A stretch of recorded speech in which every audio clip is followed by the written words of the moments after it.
তো আমি রেডি হয়ে গেছি অলমোস্ট, এবার আমি মেয়েকে তুলে ওকেও রেডি করে নেবো। আর আমি এই আজকের দিনের ব্লগটা তোমাদের সাথে শেয়ার করে নেবো। তো ডে বাই ডে কী করেছি আমি, কতটা এনজয় করেছি, সবটাই কিন্তু তোমাদেরকে আমি বলবো। আর সেই গল্প কথাগুলো জানতে গেলে আমার ভাইরালিয়া চ্যানেলটা কিন্তু অবশ্যই সাবস্ক্রাইব করতে হবে। Welcome back to my channel Viralia. Second blog আনতে অনেক দেরি হয়ে গেলো, আসলে খুব গরম, ব্লগ বানাতে পারিনি বন্ধুরা, অসুস্থ হয়ে পড়েছিলাম। তো যাই হোক, দেখে নাও সেকেন্ড কী করেছিলাম আমরা। তো সকালবেলা খেয়েছিলাম হাফ নুডলস, বোন বানিয়েছিল, দারুণ হয়েছিল। তো দুপুরের লাঞ্চে ছিল হচ্ছে 4 রকমের মাছ, তার মধ্যে পমপ্লেট মাছ হয়েছে, আর মাছ হচ্ছে, আর বিয়েবাড়ি স্টাইলে শুক্তো হচ্ছে। তো এই সমস্ত খাওয়া দাওয়ার খেয়ে দিয়ে কিন্তু আমরা একটু সময় নষ্ট না করে বেরিয়ে পড়বো কলকাতা ঘুরতে। তো কলকাতায় কী কী দেখলাম তোমাদের সাথে শেয়ার করে নেবো, তার আগে চলো দেখে নিই। এটা হচ্ছে বোনের বাড়ি, মানে বোনের যে ফ্ল্যাটটা আছে তার ব্যাক সাইডটা। তো এখানে দেখলাম বাচ্চারা ক্রিকেট খেলছে, এটা দেখে খুব ভালো লাগলো যে ফোনের জগৎ ভুলে ওরা খেলাধুলোর জগতে এসেছে। খুব ভালো লাগলো দেখে। তো দেখো, কথা বলতে বলতে বেরিয়ে পড়েছি কলকাতার সন্ধ্যেবেলার যে অ্যাটমসফিয়ার সেটা তোমাদের সাথে শেয়ার করে নিলাম। যারা বাংলাদেশে থাকো যে সমস্ত বন্ধুরা আমার, তারা দেখে নাও কলকাতার সন্ধ্যেবেলার ভিউটা। এটা হচ্ছে ভিক্টোরিয়া মেমোরিয়াল, যেটা আমার কাছে মনে হয় শহরের রানী। দেখো পুরো রাজরানীর মতোই লাগবে, আমার কাছে তো ভীষণ ভালো লাগে। দূর থেকে হয়তো তোমরা দেখতে পাবে, কারণ এর ভেতরে আমি ঢুকিনি, টাইম ওভার হয়ে গেছিলো, এর ভেতরে আর ঢোকা যাবে না।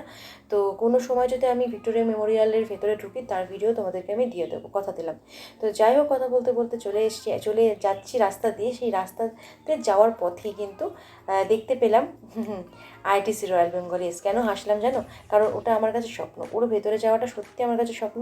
যদি কখনো যাই তোমাদেরকে সেই ভেতরের ভিউ অবশ্যই শেয়ার করে নেবো। যদিও তোমরা দেখে থাকবে, অনেকেই দেখে গেছো অনেকেই, আমি জানি, কিন্তু আমি যাইনি। যদি কখনো যাই তোমাদের সাথে সেই ভিডিওটা শেয়ার করে নেবো।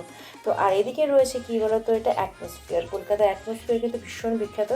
দুটো বিল্ডিংয়ের মাঝখানে রয়েছে ঝুলন্ত রেস্টুরেন্ট, আমি যেটা শুনলাম। তো ওখানে আরও অনেক কিছু থাকতে পারে, আমি যেটা দেখিনি ভেতর থেকে, জানি না, তো শুনছিলাম যেটাই। তো এইসব দেখতে দেখতে চলে এসেছি কিন্তু আমরা মেট্রো ক্যাশ অ্যান্ড ক্যারিতে। তো মেট্রো ক্যাশ অ্যান্ড ক্যারি কিন্তু এটা দারুণ পপুলার জায়গা। এখানে মানে কলকাতার বহু মানুষ আসে মার্কেটিং করতে, কারণ এখানে এমন একটা জায়গা যেখানে তুমি কী পাবে না বলে না, মানে জুতো সেলাই থেকে চণ্ডীপাঠ, আমরা কথায় বলে থাকি। তো এখানে তুমি যা চাইবে, কাঁচা বাজার থেকে, স্টেশনারি জিনিস থেকে, তারপরে ওদিকে পাশের যে গ্রসারি আইটেম, সমস্ত কিছু এখানে পাওয়া যায়।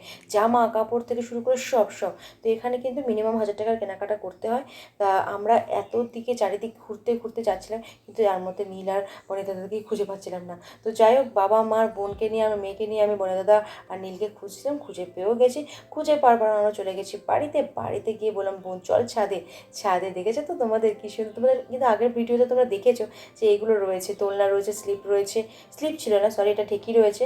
আর হচ্ছে স্প্রিং হর্স ছিল। তো আমরা এখানে ছোটোবেলার মতো ভীষণ এনজয় করছিলাম। সত্যি বলতে কি দারুণ লাগছিল, কারণ বহু বছর বাদে মনের ইচ্ছা আবার পূরণ হয়েছে।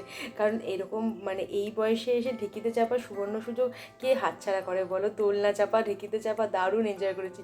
যদিও ভেঙে গেলে বা দোলনার দড়ি যদি ছিঁড়ে যায়, তাহলে কিন্তু সেই সমস্ত আনন্দে একদম জল পড়ে যেত, সেই সমস্ত খরচা আমাদেরকে দিতে হতো, খুব স্বাভাবিক।